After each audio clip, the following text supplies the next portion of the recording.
Among the living organisms on the planet, insects are the most abundant and diverse group. Insects are incredibly diverse when it comes to their diet as well.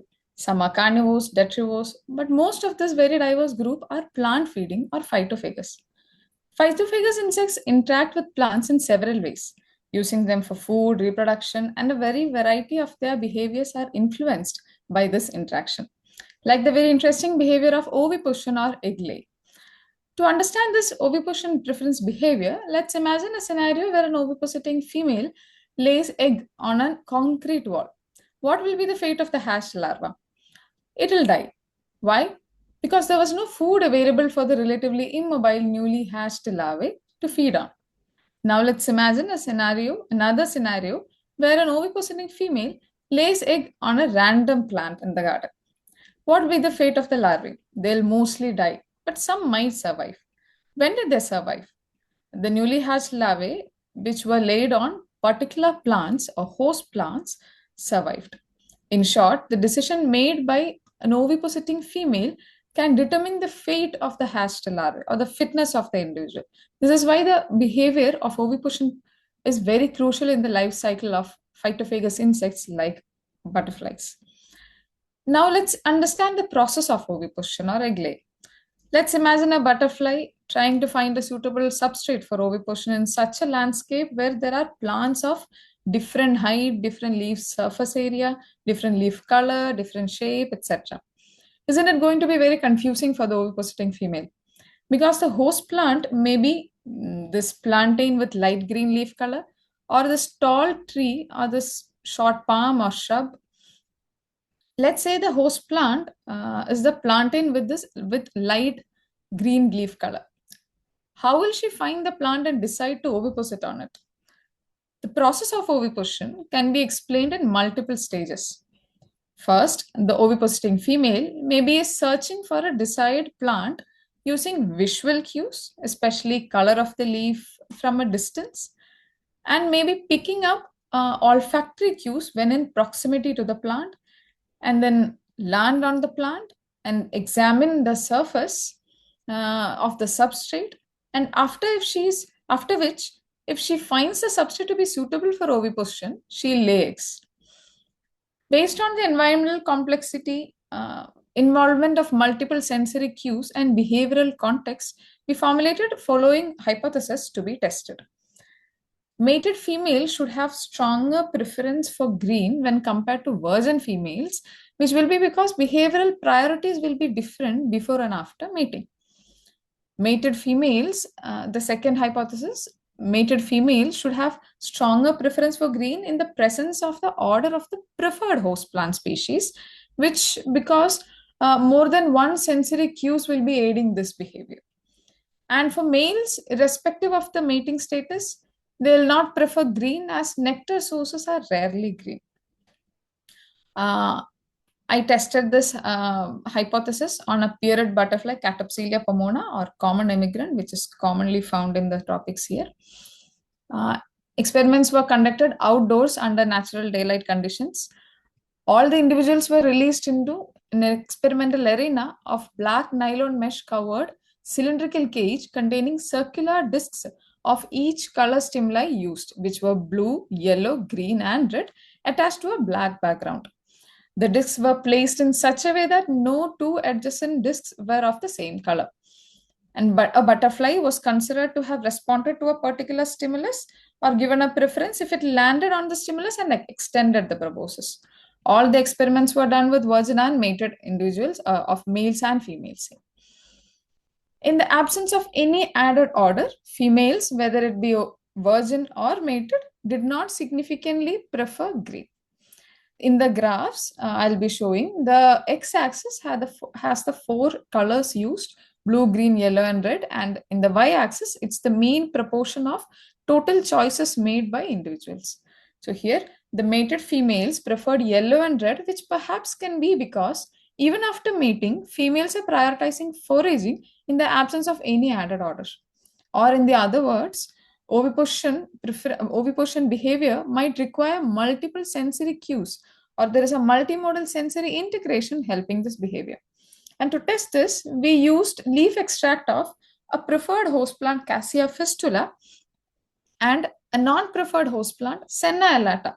Now, Cassia fistula and Senna elata, both of these are reported host plants of Catapsilia pomona butterfly in the Indian subcontinent. But the population of Catapsilia pomona butterfly used for the experiment is only surviving in the wild on Cassia fistula host plant and not found or surviving on Senna elata plant. Let's see the results when experiments were done in the presence of plant order in virgins and mated females. Virgin females did not prefer green color, whereas mated females preferred green color in the presence of host plant order. So, as hypothesized, mated females have a stronger preference for green when compared to virgin females. Now, when we are comparing the preference for green in mated females in the presence of preferred host plant order and in the presence of non-preferred host plant order, as we predicted, mated females showed a stronger preference for green only in the presence of the order of the preferred host plant. And whereas males, as we predicted, did not show any significant preference for green in the presence or absence of any host plant order, irrespective of the mating status. Because priorities of male is to either search for a nectar source or find a mate, and nectar sources are rarely gray. So so we can summarize that we could obtain results as we hypothesized. And to conclude, color preference in butterflies is plastic or flexible rather than being hardwired. From the results, we could see how color preference shift with behavioral context or changes with addition of multiple stimuli. And after mating, the priority is to select a host plant, suitable host plant.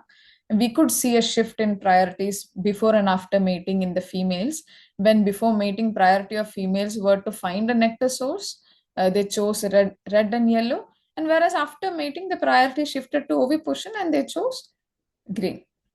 So the preference for green may be maladaptive in most contexts except oviposition, and which is why males did not prefer green irrespective of the mating status.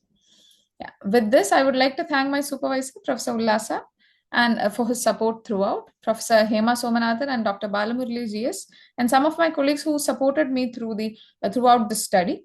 And I would like to extend my thanks to all my colleagues of Vanasiri and B Lab, and also UGC and ISA Thiruvananthapuram for the funding and facilities. Thank you.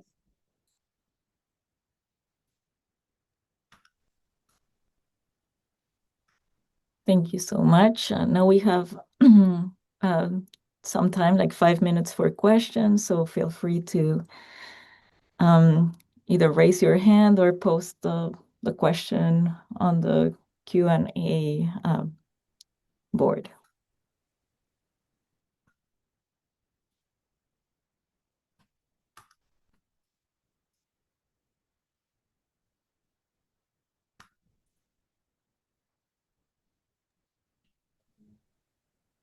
We have a raised hand from Antoine Millett. I'm going to ask to unmute. Yeah, thank you.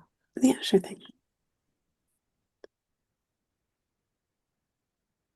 And Antoine, you are welcome to ask your question. Thank you. I'm curious, can the mated females differentiate between shades of green, and do they show preference for the green that is specifically the same color as the leaves of their host plants? Yeah. Hello, Anton. It's a very good question. Actually, we have not tested it. It will be great to test it. We have tried that, but giving different shades of green will be giving them artificial leaves, say with the plant order. We tried it once, but the butterfly did not oviposit or oviposit on any artificial substrate we provided. But yeah, we are trying to look into it. As far as Catapsilia pomona, we right now don't know if they'll prefer it or not, but it's something which can be further tested. And what we know about the visual system is that they can Bearded butterflies in general can detect UV, red, shorter wavelength colors like blue, green, yellow. This is what we know about bearded butterflies. Yeah.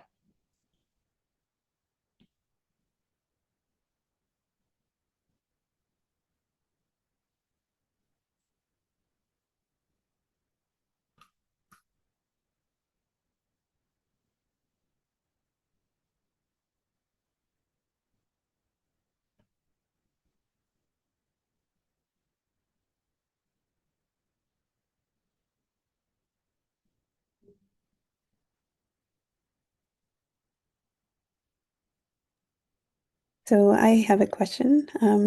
Just wondering what your next steps are for what you'll be working on next. Sorry, what we'll be working on next, is it? Yes. Yeah, we once tried this. Right now, I'm not doing any projects to extend this right now. But yes, what I already mentioned, something which we want to test is if they'll prefer shades of green, shades of other colors. That is one thing. And also, if we are providing, say, on the artificial leaves, if we are providing different host plant orders, will it make a difference? So yeah, that is something we'll want to test. Yeah, right now we are not doing any further studies with this. Thanks.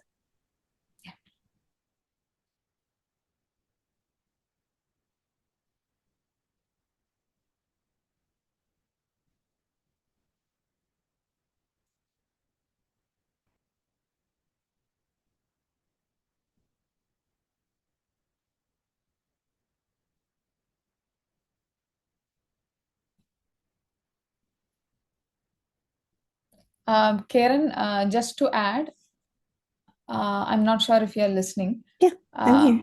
Yeah, we are actually, this is part of a thesis where we are looking into host plant utilization. So, yeah, so host plant specialization in population. So, how different how different populations differ in their host plant utilization, etc. So, this is part of that thesis actually. Awesome. Thanks very much for your talk. You. Looks like we're about 1 minute before, so if the next person can start sharing their slides, we'll get this set up. But great talk. Thank you. Thank you. Thank you a lot.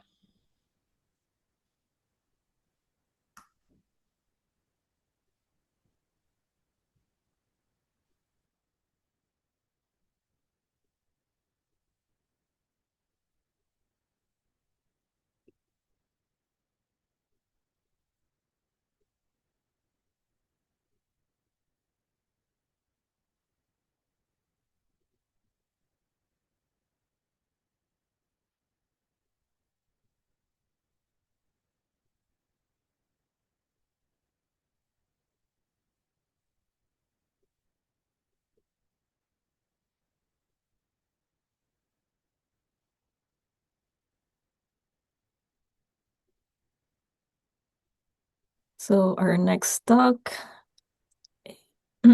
is about the ecological trap of abundance.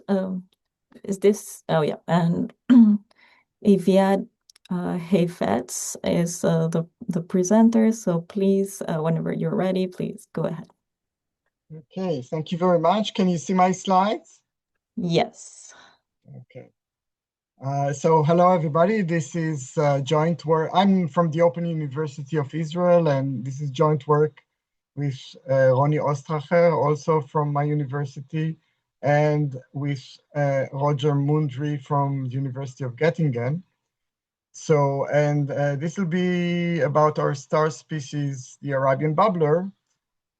So let me start by showing you a short video clip. Day breaks over the Shizaf Nature Reserve in the Arava Valley. Members of the babbler group stretch a wing and open an eye to the new morning. The group has spent the night in a cuddle and will keep in close contact and touch throughout the day.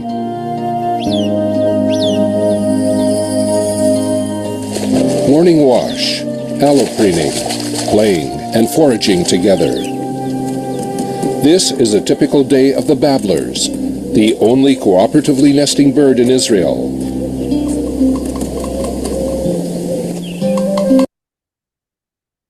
Okay, so the Arabian babblers, these are cooperative breeders. They live in kind of extended families where young individuals, even when they reach sexual maturity, they stay in the territory of the group for several additional years, typically, and they help raise their younger brothers and sisters. And they take part in a complicated social behavior. So for instance, what you see at the end of this clip is this mysterious morning dance. They share group activities like sentineling, as you saw here. They sleep cuddled, next to one another, and additional features, like for instance, there's no incest taboo. There is an incest taboo, so an individual who hatched would not mate with anybody who was in the group when it hatched, and so on and so forth. This research was established by Amot Zehavi at Shazaf Nature Reserve at the beginning of the 1970s. And there are two features which make it special. One is that, as you can see here, each individual is ringed by with an individual color code of rings. So we can track individuals along their lifespan, even when they disperse from one group to another. And the other thing is that they got habituated to human presence, so we can watch them even without binoculars from even several meters away, and track individual behavior. So one of the things, okay, so this is an example of friendly behavior of allopreening. And one more thing that is important to say is that they live in groups of 2 to could be 20 or 25, and at the beginning of the 70s there were more than 40 groups in Shezaf Nature Reserve. But even when the nature reserve got established, there was already agriculture within the reserve. So there is this peculiarity of farming next or within actually nature reserve.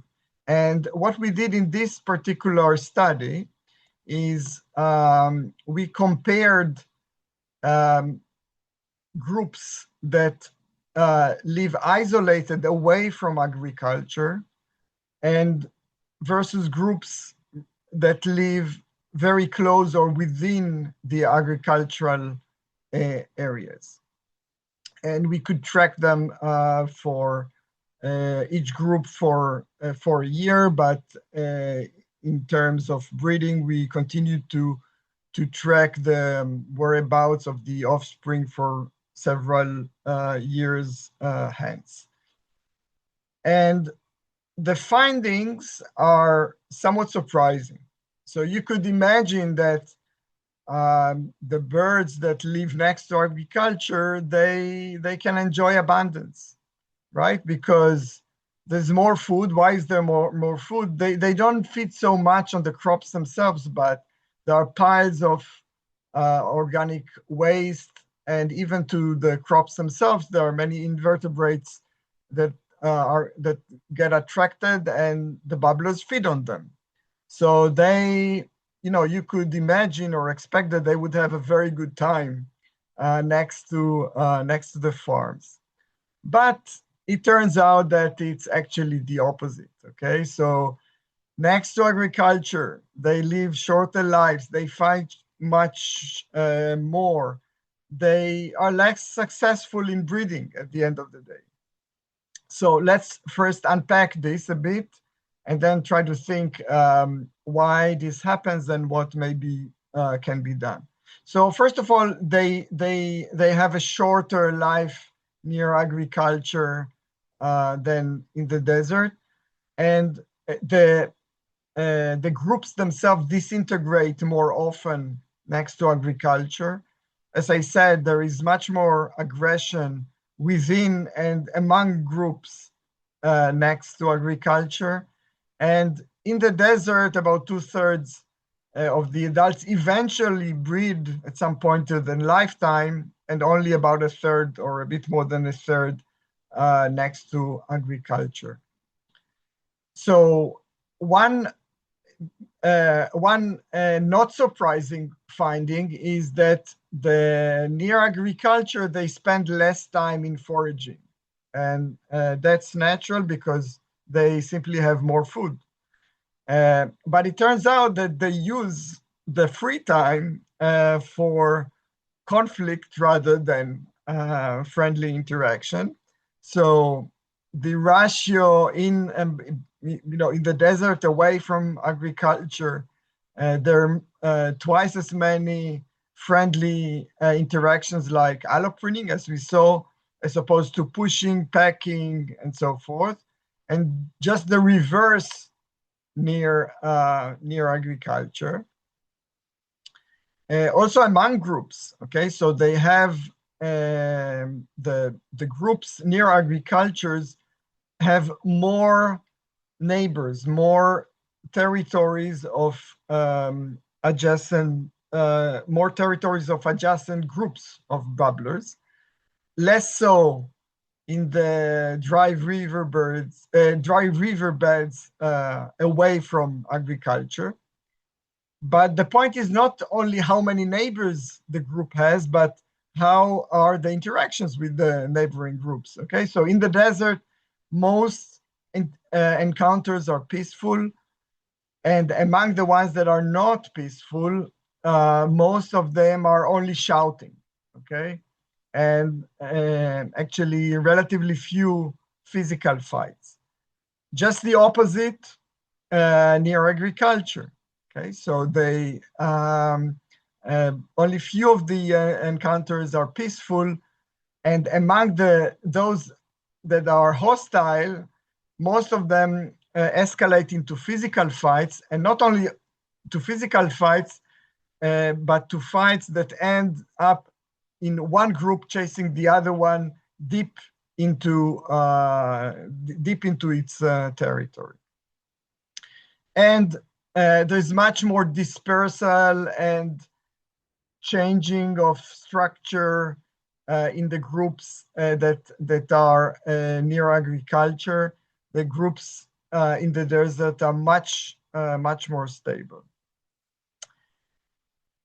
So why is that? Okay, so we think that an important reason is that the availability of food is volatile.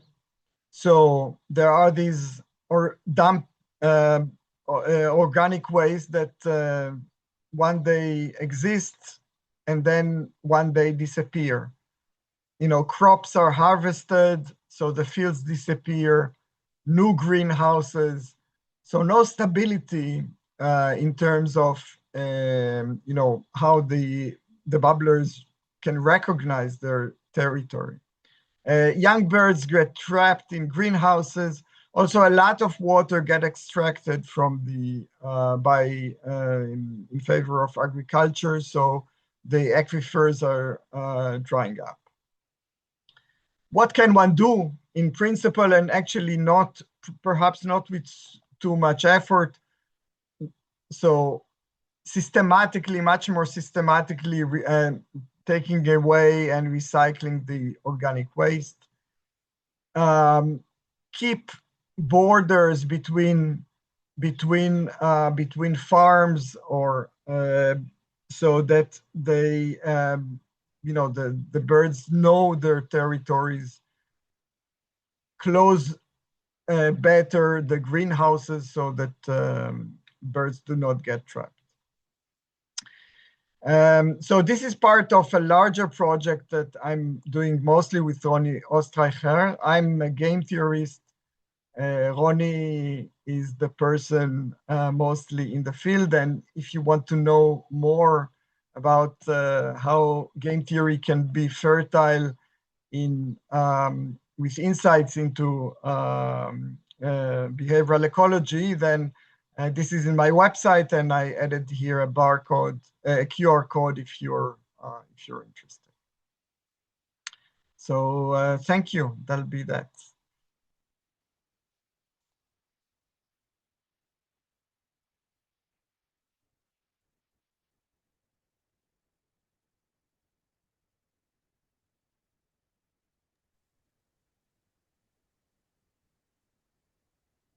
Any questions?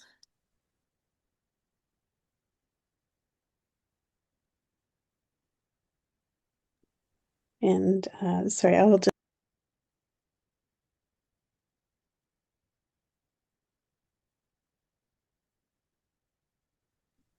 So if you have the ability to ask a question, please turn on your camera when asking. Those birds are really cute.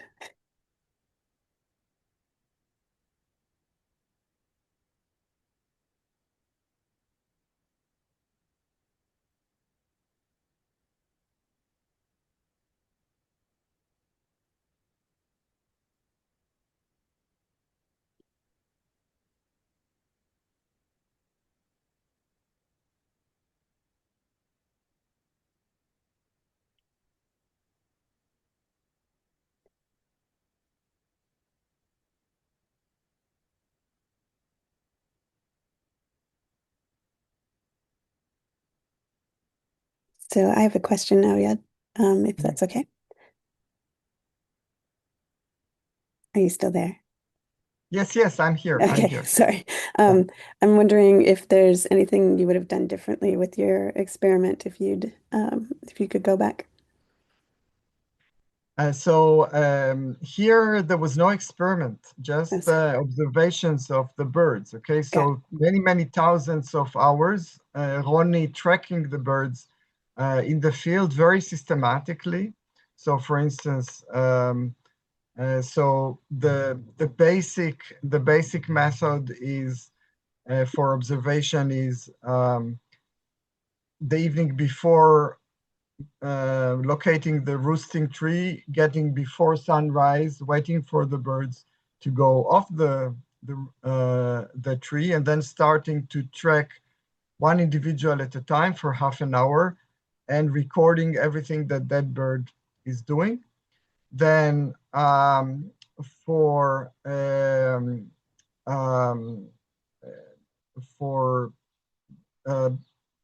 yeah, okay. I now realize that I think I didn't mention one important point, that they are not only breed less, but they are less successful breeders. Okay, so they pair adult individuals, they raise to adulthood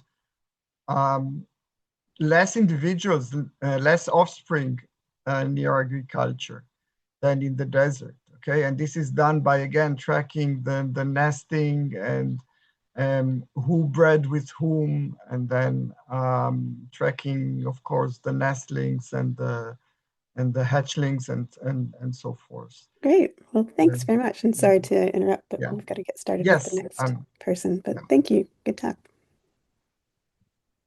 Our next speaker is James Mouton. And he's going to talk about behavioral co-option of plants' secondary compounds by a cavity nesting bird. Is an adaptation against competition and predation. Please, James, go ahead. Hi, well, can you hear me okay? Yes. Okay, perfect. Well, thanks for having me, and thanks for everybody for coming. So, let's see. Okay. So, species interactions are really ubiquitous in nature, and they can have a really important effects on fitness. So, if we think about some major negative species interactions like predation, and competition, in both those cases, one species has a negative effect of fitness on the other species.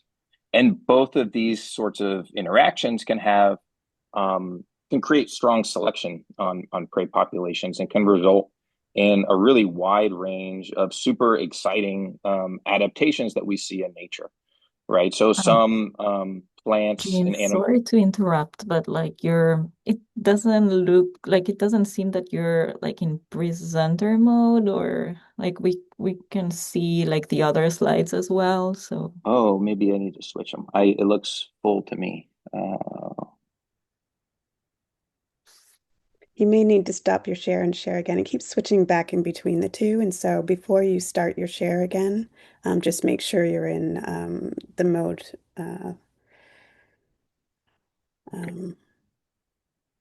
slideshow mode before you share. How is that? Great. Yeah, this is perfect. Okay, perfect. Thank you. So let's see. So species, experience selection from these negative species interactions, and they can evolve a wide range of different adaptations to mitigate the negative effects of those, right? So reducing the likelihood that they fall prey to a predator, and ensuring that they succeed in competition over resources with other species. And one interesting example of this is the evolution of secondary chemical compounds in plants. And so these evolve, often to keep plants or buffer plants from things like herbivores and parasites and so forth. So in the case, just as an example, you see a tobacco plant on the top. It faces herbivory from rabbits, and it's evolved nicotine, which is a compound that deters rabbits from eating the tobacco plant. So that adaptation mitigates or reduces the negative effects of fitness in this species pair. But these adaptations can also moderate species interactions between other species. So this caterpillar basically eats some of the tobacco, and it's able to sequester that nicotine and use it. It actually exudes it as a gas, which helps reduce the likelihood that it falls prey to wolf spiders.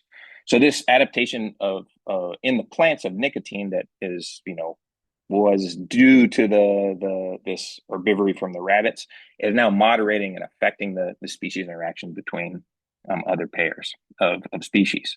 And in this case, this is like a dietary sequestration thing, right? So this chemical compound is being physiologically incorporated into the organism and used internally.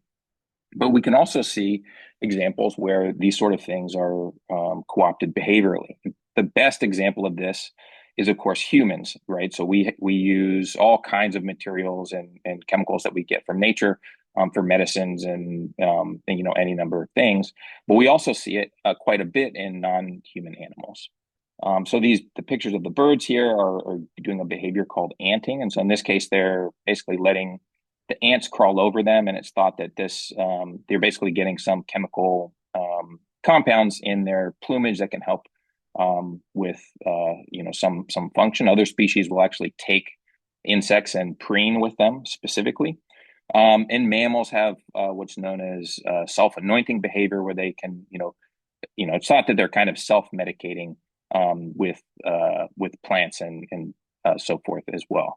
And these behaviors are super interesting, right? Because they kind of reveal this even more interconnected level of nature, right? These species interactions that are not direct, and adaptations in one species pair can influencing others.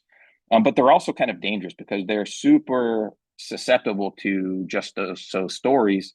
And, oftentimes the fitness implications of these behaviors are not well understood.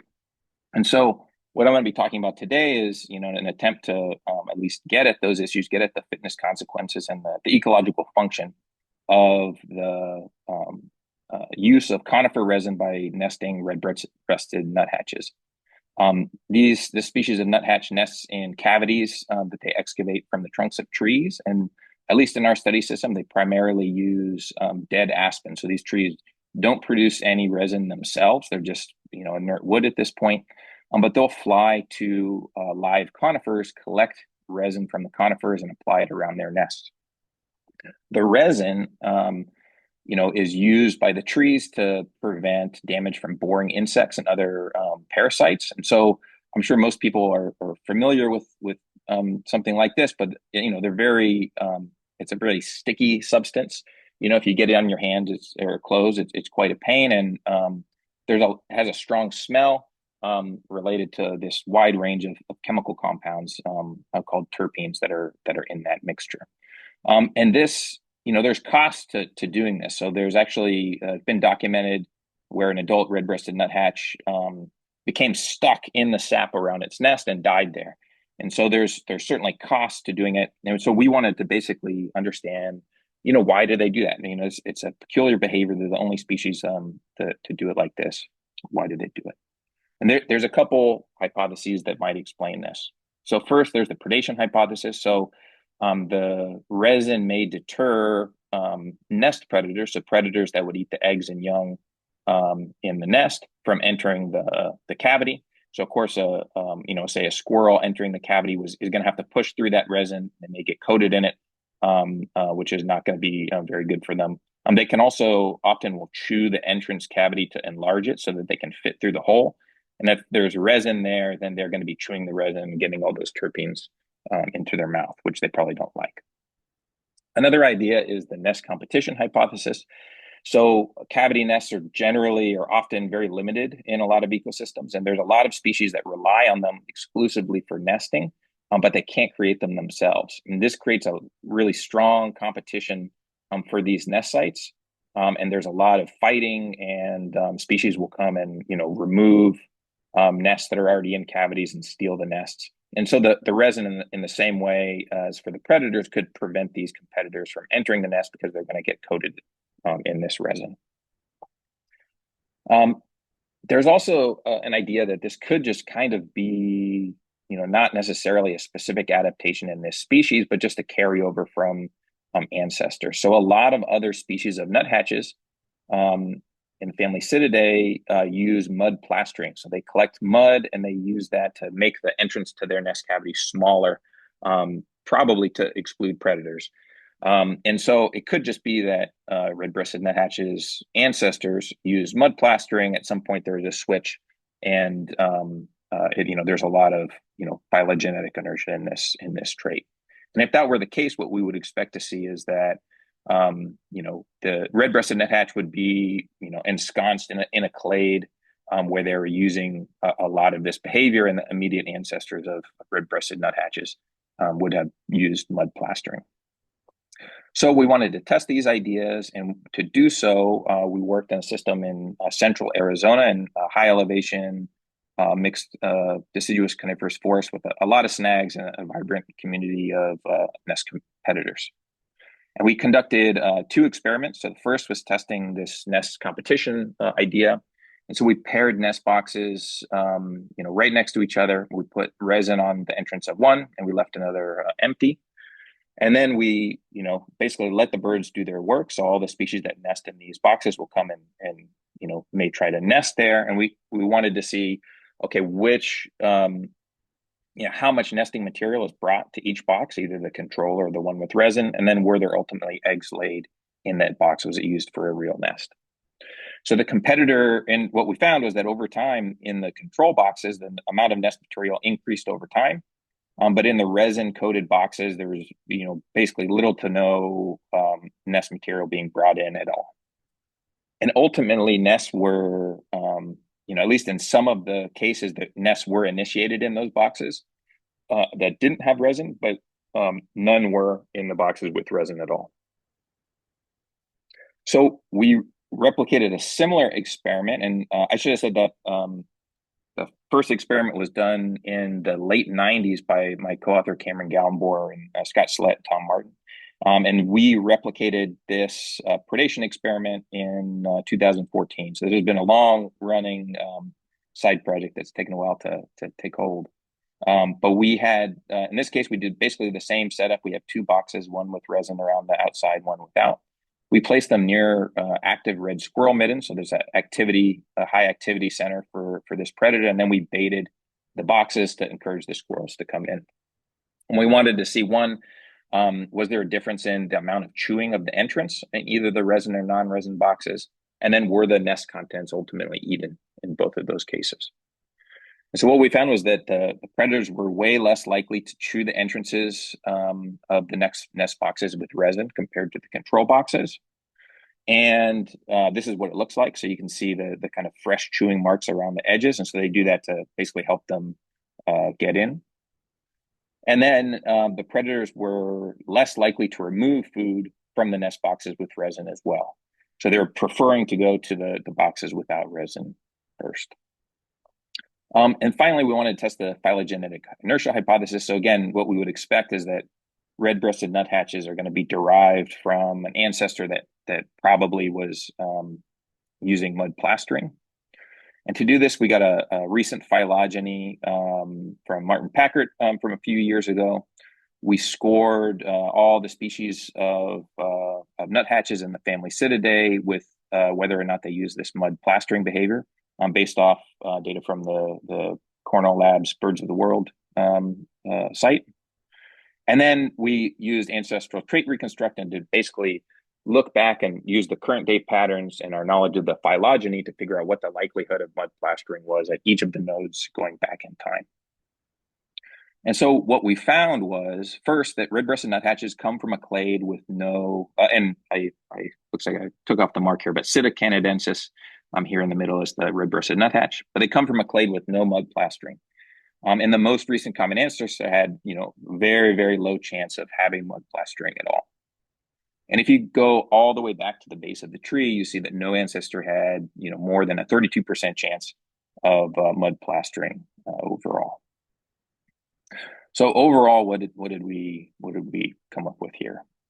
So resin use seems to ameliorate both predation and competition in this species. At least resin, could serve as that function given the results from our experiments. And there are not a lot of strong evidence that resin use is directly derived from mud plastering behavior. So phylogenetic inertia seems less likely. Although it's important to note that there's likely a set of traits that nuthatches have, including cognitive ability and obviously the nesting in cavities and so forth, that may have acted as a precursor and made it more likely that both of these behaviors could have evolved. So overall, I think these sorts of behaviors and traits where there's an adaptation in one species that can be co-opted for a completely unrelated species is probably much more common in nature than we recognize. And I think the fitness impacts of these are poorly studied, and I hope that our work will inspire people to look a little closer and kind of uncover these fascinating characteristics of natural systems. And so with that, I'd like to thank you and take any questions and so forth. So right now we thank you so much for your presentation, but we don't have time for questions, but I just recommend texting James directly if you have any questions. All right, thank you. And Stefany, please, if you can go ahead and upload and share your screen. And Stefany's talk will be in Spanish. And so if you need to put the captioning on, you can find that in the More button at the top of or at the bottom of your screen. You click on More, go to Captioning, and click on the CC button. And then you should be able to set your caption language to English.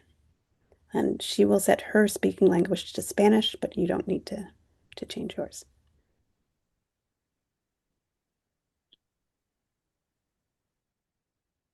And Stefany, if you can make sure you're in presenter mode.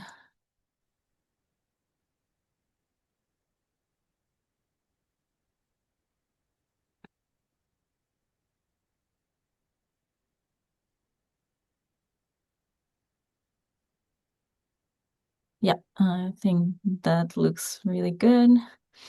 So Stefany is going to talk about phenotypic variation in hummingbirds from the Andes with different environmental gradients.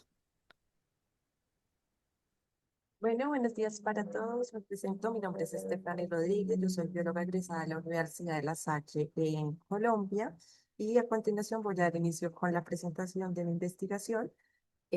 Pues como ya lo mencionaban, es acerca de la variación fenotípica de los colibríes andinos en gradientes ambientales y ecológicos y este es un poco el orden de la presentación. Primero vamos a abordar un poco la introducción, la metodología, resultados, discusión de resultados y por último, las conclusiones. Entonces, para empezar, vamos a hablar sobre la diversidad fenotípica en las aves y como podemos apreciar en las imágenes, las aves presentan una gran variación morfológica en sus picos, alas y colas e incluso en la coloración de su plumaje y esta morfología y la capacidad de comunicación está directamente relacionada con el ambiente. Es por esto en que nuestro estudio se enfocó básicamente en 5 fuerzas selectivas que también pueden estar afectando la morfología de los organismos, particularmente de los colibríes. La primera fue la regla cosmográfica de Allen, la cual postula que los animales que se distribuyen a bajas temperaturas tienden a tener sus apéndices de menor tamaño, esto con el objetivo de minimizar la pérdida de calor. La segunda es el clado, en el cual se pueden evidenciar diferentes adaptaciones morfológicas entre los diferentes grupos de organismos. La tercera es el dimorfismo sexual, estas diferencias entre machos y hembras a través de su morfología. El cuarto es el tipo de hábitat que también puede influir en esta variación morfológica de los colibríes. Y por último, el tamaño corporal que va a restringir el rango de frecuencias acústicas que pueden emitir. Nos centramos en la familia Trochilidae, que es la familia de los colibríes. Estos son exclusivos del continente americano, son uno de los animales endodermos más pequeños del planeta y presentan una variación extrema en rasgos morfológicos como picos, alas y colas, tal como podemos apreciar en las imágenes. La familia Trochilidae se clasifica en 9 clados. Nosotros nos centramos en el clado andino, que está conformado por el clado coquetas y el clado llantas, ya que contiene el 30% de la diversidad en la familia, por alrededor de 54 especies. Son clados hermanos altamente diversos en los Andes y también presentan unas adaptaciones morfológicas que les ha permitido enfrentar condiciones extremas propias de altas elevaciones. Así las cosas, nuestras preguntas de investigación se centraron primero en entender cómo cambian los rasgos fenotípicos de los colibríes andinos en relación a la elevación, el clado, el dimorfismo sexual y el hábitat. Y segundo, cuál es la relación entre la variación fenotípica de los colibríes andinos y el canto. Para esto establecimos hipótesis en relación con cada uno de los apéndices a evaluar. Aquí en pantalla estamos viendo las hipótesis en relación a la longitud del pico. Tuvimos en cuenta la elevación, siguiendo esto lo que predice la regla ecogeográfica de Allen, también el clado, el sexo y el tipo de hábitat. Asimismo, para la longitud del ala, cuerda de ala cerrada, tuvimos en cuenta estas mismas hipótesis. Para la longitud de la cola igualmente, y ya para las hipótesis en relación con las frecuencias acústicas del canto, aparte de incluir la variable morfológica, que en este caso es el tamaño del pico, también incluimos la elevación y 2 reglas muy importantes que son la regla de restricción morfológica, la cual predice que las vocalizaciones que pueden emitir las aves particularmente están directamente relacionadas con su masa corporal. Así las especies más grandes van a cantar a frecuencias más bajas en comparación con las especies pequeñas que van a cantar en frecuencias más altas. Esto también se debe a que la morfología externa de las aves va a reflejar esa anatomía interna referente al aparato vocal, el que produce en este caso las vocalizaciones, que son las siringes de las aves. Ya para el tipo de hábitat probamos la regla o la hipótesis de adaptación acústica, la cual postula que en hábitats cerrados los animales tienden a tener focalizaciones de frecuencias más bajas, ya que deben sortear más obstáculos en este tipo de hábitats cerrados en comparación con los hábitats abiertos, en los cuales pues no hay muchos obstáculos que sortear y el sonido se puede emitir a focalizaciones altas. Para las hipótesis en relación con la masa corporal y la duración de la nota, también siguiendo lo que postula la regla de restricción morfológica, en este caso las especies pequeñas van a emitir duraciones de nota más cortas en comparación con las especies grandes. Aquí un poco acerca de la metodología. Entonces se tomaron mediciones en rasgos morfológicos en colecciones ornitológicas en Colombia. Se midieron 5 machos y 5 hembras para un total de 35 especies y 338 individuos. Los rasgos que tomamos fueron culmen expuesto, cuerda de ala cerrada y longitud de cola, como lo apreciamos en la imagen en pantalla. Para las frecuencias acústicas del canto, obtuvimos 333 archivos de audio para 29 especies de las colecciones en línea de Macaulay Library y Xenocanto. Ya directamente en los espectrogramas y a través del programa Ravenprot evaluamos cada una de las variables acústicas que fueron frecuencia mínima, frecuencia máxima, frecuencia dominante y delta de tiempo. Respecto a los análisis estadísticos que realizamos para la morfología y probar las hipótesis en relación con la elevación, el clado, el dimorfismo sexual y el hábitat, realizamos modelos lineales generalizados con la familia gamma y en el cual incluimos diferentes variables predictoras, alrededor de 10 modelos por cada una de nuestros apéndices, y los modelos mejor rankeados se evaluaron a partir del criterio de acá, y que estos modelos pues eran los que tenían un delta menor a 2. Aquí estamos observando los mejores modelos que explicaré en la parte de los resultados para cada uno de los rasgos morfológicos.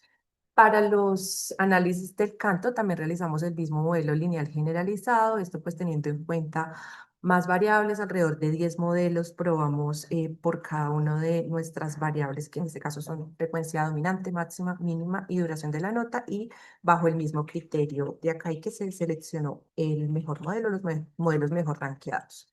Ya aquí vamos a entrar un poco a los resultados. Entonces, para la longitud del pico, encontramos que el mejor modelo es el que tiene una relación con la elevación. Lo que estamos observando en pantalla en la gráfica A y B, en el eje X tenemos elevación en metros y en el eje Y tenemos longitud de pico en milímetros. Aquí, particularmente en la gráfica A, lo que estamos observando es que con el aumento de la elevación, la longitud del pico disminuye únicamente para el clado coquetas, esto siguiendo lo que predice la regla ecogeográfica de Ale. Sin embargo, para el clado brillante se está ocurriendo todo lo contrario. Con el aumento de la elevación, esta longitud del pico está aumentando, y esto se podría, revisando nuestros datos, se puede o podría deberse a que tenemos una outlier natural, que es la especie que vemos en pantalla, en cifera, que tiene una longitud de pico bastante grande en comparación a su cuerpo y en comparación a todas las demás, a todos los demás colibríes de este grupo, por lo que corrimos nuestros modelos en esta especie para ver qué tanto podría estar sesgando nuestros datos. Y lo que encontramos lo visualizamos en la gráfica B, y es que para el clado brillantes, aunque la tendencia ya no es tan pronunciada, la mayoría de los datos se concentran y siguen teniendo una tendencia a aumentar con el aumento de la elevación también. Ya para la longitud del ala y su relación con la elevación, lo que vemos en el eje X es elevación en metros, en el eje Y longitud de ala en milímetros. Aquí estamos observando que con el aumento de la elevación, la longitud del ala aumentó tanto en el clavo coquetas como en el clavo brillantes, y esto está muy acorde a la hipótesis planteada, ya que las alas de todas las aves tienden a ser más grandes en altas elevaciones con densidad de aire reducida, y esto es básicamente para que puedan maniobrar mejor y pues el vuelo sea más efectivo en estas condiciones. Para los resultados de la longitud de la cola, encontramos que hay una relación con la elevación, con el hábitat, pero también con el sexo. Y lo que vemos en pantalla es, en el eje X vamos a encontrar la elevación, en el eje Y la longitud de cola en milímetros. La gráfica está dividida en tres partes, que son los tres tipos de hábitat, en este caso bosque, matorral y pastizal. En la parte superior encontramos las hembras y en la parte inferior los machos. Entonces aquí lo que observamos es que con el aumento de la elevación en el hábitat matorral, tanto en machos como hembras, la longitud de la cola disminuyó. En pastizal ocurrió todo lo contrario. Con el aumento de la elevación, la longitud de la cola tiende a aumentar, y ya en el hábitat bosque encontramos patrones diferentes para machos y para hembras, ya que con el aumento de la elevación, en machos tiende a disminuir la longitud de la cola y en hembras tiende a aumentar un poco. Para los resultados respecto a las frecuencias de canto y las variables que incorporamos en nuestros modelos, encontramos que la frecuencia dominante tiene una relación con el tamaño del pico y también con la elevación. Entonces aquí en la gráfica A observamos que con el aumento del tamaño del pico, la frecuencia dominante también aumentó en altas elevaciones. Sin embargo, esto también podría estar sesgado un poco por el tamaño del pico de nuestro outlier natural, por lo que lo corrimos nuestros datos sin esta especie. En la gráfica B lo que observamos es que la tendencia sigue en aumento, así que no hay incidencia de esta especie que pueda afectar nuestros datos. Para la frecuencia máxima y la elevación, lo que vemos en pantalla es que en la gráfica, tanto A como B, es que con el aumento de la elevación, la frecuencia máxima también aumentó y aquí también teníamos otra especie que tiende a ser nuestro outlier natural, que presentó una elevación bastante baja de 464 metros, es el Liomastris longirostris. Sin embargo, sin esta especie, la tendencia sigue en aumento. Ya para la frecuencia mínima y la masa corporal, hay una relación con esta y el pico, entonces lo que encontramos aquí en la gráfica A es que en el eje X vamos a ver masa corporal en gramos y en el eje Y frecuencia mínima. Aquí con el aumento de la masa corporal, esta frecuencia mínima también aumentó. Ya para las gráficas B y C, lo que encontramos en el eje X también es tamaño del pico. Y en el eje Y frecuencia mínima, aquí podemos observar en la gráfica B que con el aumento del tamaño del pico, esa frecuencia mínima sigue en aumento. Y si nuestra especie outlier natural, la frecuencia mínima sigue en aumento. Por último, para la duración de la nota y la masa corporal, encontramos que con el aumento de la masa corporal, la duración de la nota disminuyó, contrario a la hipótesis planteada.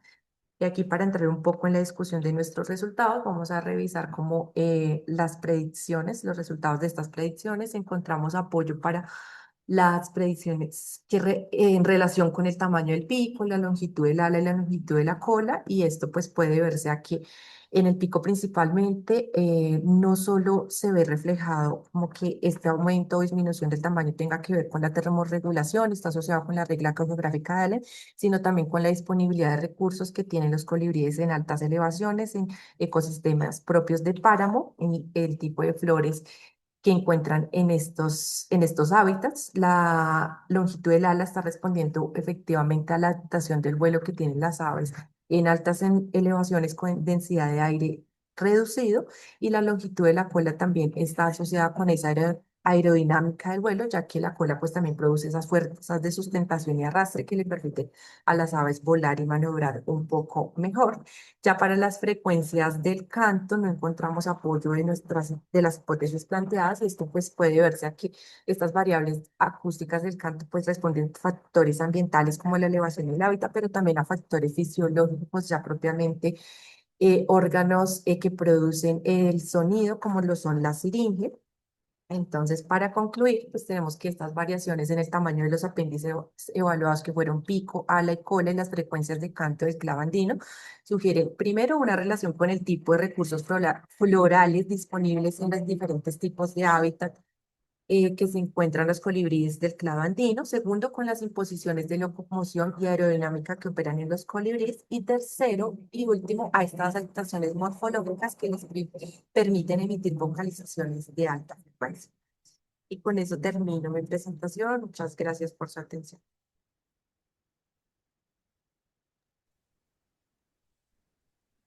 Thank you so much, Stephanie. I just want to say that we have 1 minute for questions, and they can be done in English or Spanish. Okay.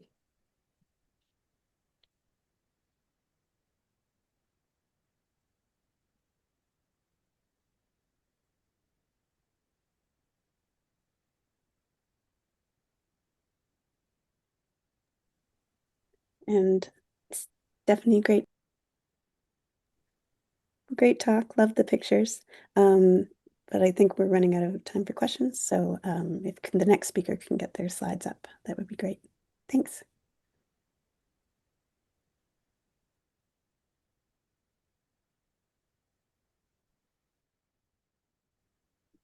Hi. Can you hear me? Yes, we can. Okay. Can I start? Yeah, you can go ahead. Awesome. Hi, my name is Yuki, and today I'm excited to tell you about our recently published work on the origin of an urban underground mosquito. As we populate the world, we've been changing every corner of the earth dramatically. Since tens of thousands of years ago, our agriculture and farming have engineered the landscapes significantly. And as we all know, the impact has accelerated in the past hundreds of years as we built many complex, beautiful urban megalopolis around the globe. This global engineering has impacted all kinds of lives on the Earth, from mammals to insects to plants, and led to the unprecedented era of evolution, the Anthropocene. You can see even rats in New York City feeding a pizza, officially claiming the New Yorker position. Today, I'd like to introduce you to one of the most fascinating examples of evolution in the Anthropocene.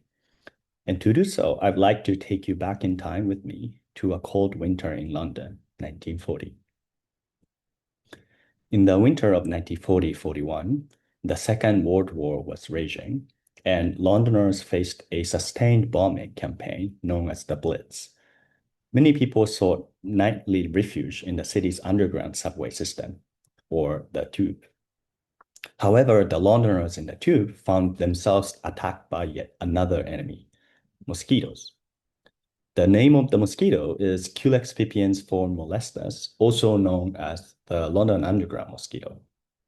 And this little creature is indeed the main character of my presentation today. Scientists have studied the populations and found that there are two behaviorally divergent forms within Culex pipiens mosquito. These pesky biters found in London Underground voraciously attacked humans, could mate in confined spaces, and they were active year-round. Seeing such a mosquito perfectly adapted to man-made subterranean structures was surprising to the people, because if you compare molestus to the more common above-ground form pipiens, it mostly bites birds, requires large space to swarm to mate, and diaposes in winter. Strikingly, despite the array of behavioral and physiological differences, the two forms are morphologically identical. Even vector biologists cannot tell them apart. Although it's been almost a century since the discovery of molestus in London, the origin of the enigmatic human-biting mosquito remains contentious. So here's the question. When and where did the human-biting underground form molestus originate? The major hypothesis about the origin of molestus is what we call the in situ hypothesis, which states that below-ground molestus populations evolved from above-ground populations in situ. This suggests that the evolution happened within less than 100 years, because the tube was only 18 years old or so when the population had been found. The in situ hypothesis has been fascinating academic scholars and public audience alike. Many reviews in renowned journals repeatedly cite the in situ hypothesis, having Haley molestus as the best supported case consistent with the process of urban speciation. The public media, such as BBC and New York Times, wrote about molestus being the unique mosquito that lives in the London Underground. And even Bill Nye tweeted, "The evolution of the underground mosquito happened over the span of approximately 100 years. Evolution, am I right?" So in the beginning of this project, I remember reading all of this and thought to myself, is Bill right? So we started by looking for literature that unequivocally supports this hypothesis. As we dug deeper into the literature, we quickly realized that the in situ hypothesis is not well supported. First of all, the distribution of below-ground molestus is widespread, just like the distribution of the above-ground form pipiens. Instead of all the below-ground molestus populations independently evolving in multiple cities in the past hundred years or so, this map made us wonder if molestus evolved once in a different context and these populations were recent migrants. Furthermore, there have been records of above-ground molestus populations in the southern part of the distribution, such as Mediterranean Europe or Middle East. These southern above-ground molestus populations are ecologically and genetically similar to below-ground populations in the north, suggesting a common origin. Finally, the very first description of human-biting molestus was actually made in Egypt in 1775. So molestus has been around in Egypt for at least a couple hundreds of years. At this point, I was like, Bill, it's not looking great for you. And there's no particular reason to believe that it evolved in London tube in situ very recently. So we were actually fascinated by the inconsistency between the existing data and the popular in situ evolution hypothesis. And we decided to conduct a comprehensive synthesis of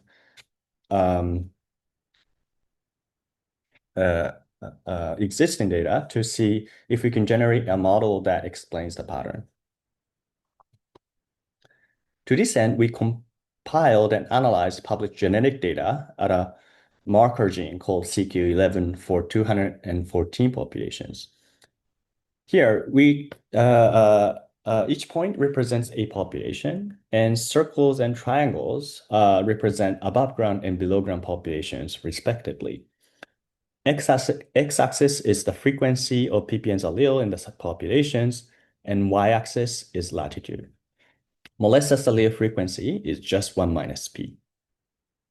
What we found was that in the northern latitudes, like the UK or Sweden, above ground PPNs and below ground molestus are two genetically distinct entities fitting the canonical description. However, in the south, the distinction becomes blurred. Above ground populations have more molestus alleles, and below ground populations have more PPNs alleles, indicating that the canonical dichotomy does not hold in the south. At the southern edge, the above and below ground populations do not look different with respect to the marker locus. So our synthesis of existing data revealed a surprisingly clear latitudinal genetic gradient within populations across Europe and North Africa. That is, the stereotypical dichotomy of above ground PPNs and below ground molestus is only true in the north, but it breaks down in the south. But why would that be the case? We think it's because of the cold winter in the north. Imagine you are molestus in London, and as you breed year-round, you may try to breed above ground in the winter, but fails because it's simply too cold. This keeps molestus in the subterranean places where temperature stays preferable around the year. But such selective pressure weakens as one moves to south, and in the low latitudes, such selection might not exist anymore, and the above versus below ground distinction disappears.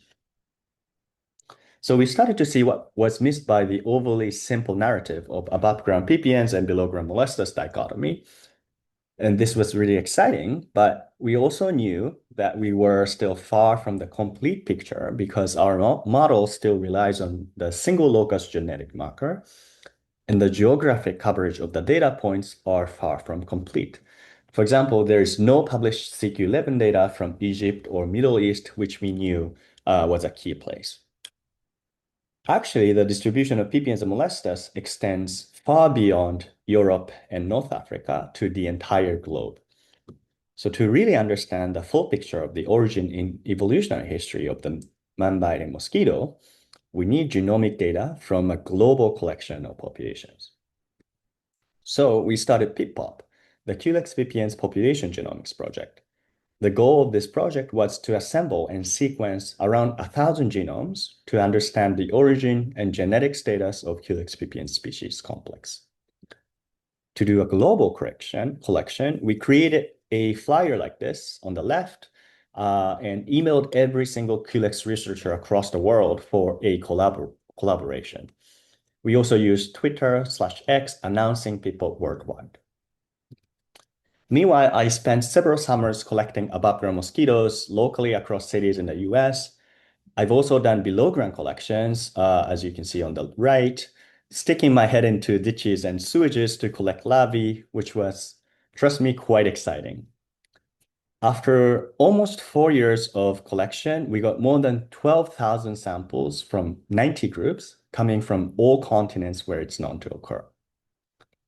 We then carefully chose and sequenced 840 high coverage genomes. And for the interest of time, today I'll focus on the analysis of molestus origin, which is using 355 genomes. But I will say that we are finalizing another manuscript that utilizes all of the 840 genomes to understand the origin and evolution of the species across the globe. So I'd be happy to talk about that if any of you are interested. Okay, let's just jump right into the genomic analysis results. And before showing you the results, I'll first say that using genome-wide SNPs, we found that genomic PC1 represented a Pipiens molestus axis. Our first goal here is to ask Pipiens molestus ancestry correlates with latitudes like this U shape as predicted by our analysis of one locus data. Okay, let's see what the data say. Ta-da, our individual genomic data confirms the exact pattern we saw earlier from one locus genetic meta-analysis. We were super excited to confirm the major pattern, but on top of that, the individual genomic data also revealed something we couldn't find in our previous analysis, which is that Pipiens and molestus remain genetically distinct even at the southern latitudes. Consistently, when we looked at the distribution across the map, we noticed that there are many above-ground molestus populations sympatric with Pipiens, indicating that there must be a very strong reproductive isolation between the two ecotypes. Lastly, we were excited to confirm above-ground molestus in Egypt, and also found that in Egypt, molestus occurs without coexisting Pipiens. So we've revealed a complex fine-scale population structure among the Western Palearctic Pipiens and molestus connected with a beautiful latitudinal climb. But where did molestus originate? To answer this question, we built a phylogenetic tree of molestus population from the Western Palearctic and other regions of the world. There are three major clades within molestus populations, and the clade that has above-ground molestus populations from Egypt, Israel, and Greece, shown on the bottom, was basal to the other clades, suggesting that populations in the East Mediterranean clade are likely ancestral. The other two clades were separated not just by the geography, but also by the microhabitat origin. The West Mediterranean molestus clade is mostly above ground, and the Northern molestus clade is mostly below ground. This tree provides evidence that the colonization into below-ground environments likely happened more than once. We then looked at the genetic diversity of each molestus populations, finding that the East Mediterranean molestus had overall very high diversity compared to the other two derived clades, consistent with the idea that they are likely ancestral populations. Among the populations in the putative ancestral clade, what really stood out to us were Egyptian populations because they were the most diverse population in the ancestral clade. And remember, Egyptian populations are the only molestus that did not coexist with Pipiens. This would have given molestus the opportunity to evolve without having to deal with gene flow from Pipiens. So multiple lines of evidence point to Egypt as the ancestral molestus, but why Egypt?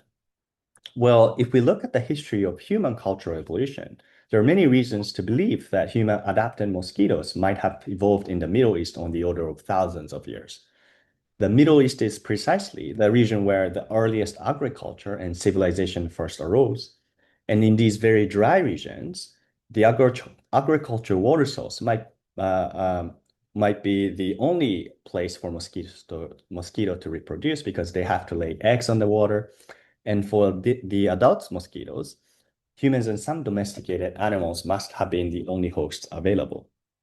But at this point, all of this is only a speculation. To test this hypothesis using our whole genome data, we applied cross-coalescent analysis to Egyptian molestus and the Mediterranean Pipiens and estimated the time split between Pipiens and molestus to be 2,000 years ago, with possible range being 1,000 years ago to 10,000 years ago. This is really broad estimate, but the range nicely overlaps with the rise of agriculture and civilization in Egypt after the end of last glacial period. Also, even the most recent possible split of 1,000 years ago would be probably a bit too old for London Tube to be present. Thus, our genomic data show that the Egyptian molestus split from nearby Mediterranean Pipiens thousands of years ago, coinciding with the rise of agriculture and civilization in the region. Then the primarily above-ground mollustes might have gradually first colonized the Mediterranean region, and they probably could not go up further in the north for a while because as they breed year-round, they would not have survived severe winter in the north unless there was a stable and warm shelter throughout the year. Intense urbanization in the past hundreds of years created such shelters like basements or subways, allowing for mollustes to migrate farther north into temperate Europe, creating what we may consider today the pure below-ground mollustes. So after all, Bill, it doesn't look like you're right. Sorry. So the takeaway, we found that mollustes, aka the London underground mosquito, likely originated in Egypt thousands of years ago and colonized urban subterranean habitats over the past hundreds of years as we built complex cities like London. I hope I have convinced you through this fascinating evolutionary story that studying mosquito evolution can help us better understand fundamental questions about the evolution in the Anthropocene. With that, I'd like to thank my advisor, Lindy, the McBride Lab, the funding, with a special shout out to the SSC Rosemary Grant Advanced Award that made PIPOP possible. Thank you. And all the PIPOP collaborators here. And here's the full list of names, and happy to take any questions.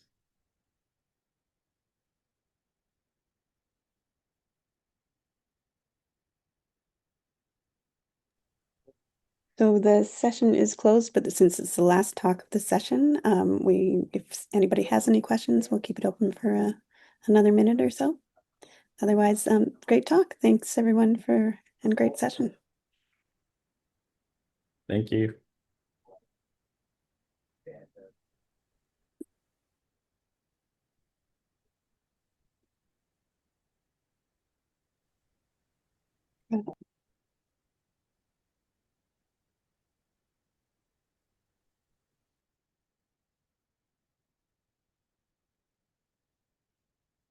Oh, there is one question in the Q&A. Oh, sorry, I was on mute. I was reading it out loud. Oh, you were reading out? That's okay. No worries. It So says to... Go Oh, ahead. yeah, go ahead.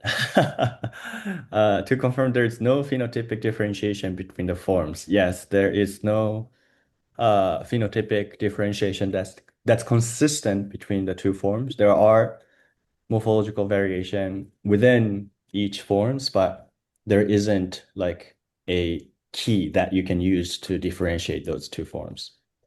Only behavior and physiology and genetics, obviously. And there's an additional question from Ulrich. Where do you think is the geographic origin of Culex pipiens? Yes, that's an amazing question because the follow-up paper that we are writing right now is going to address that.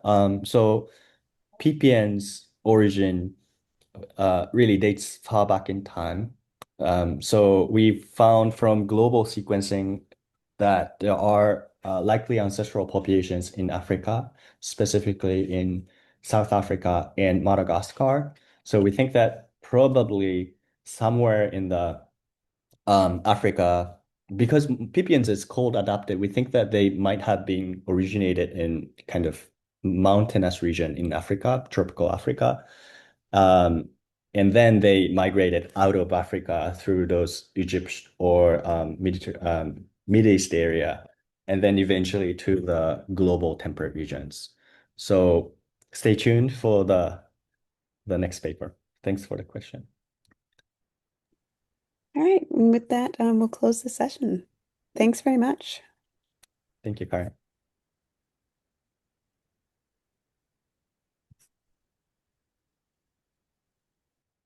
And Maya, I'm going to stop recording. And if I don't have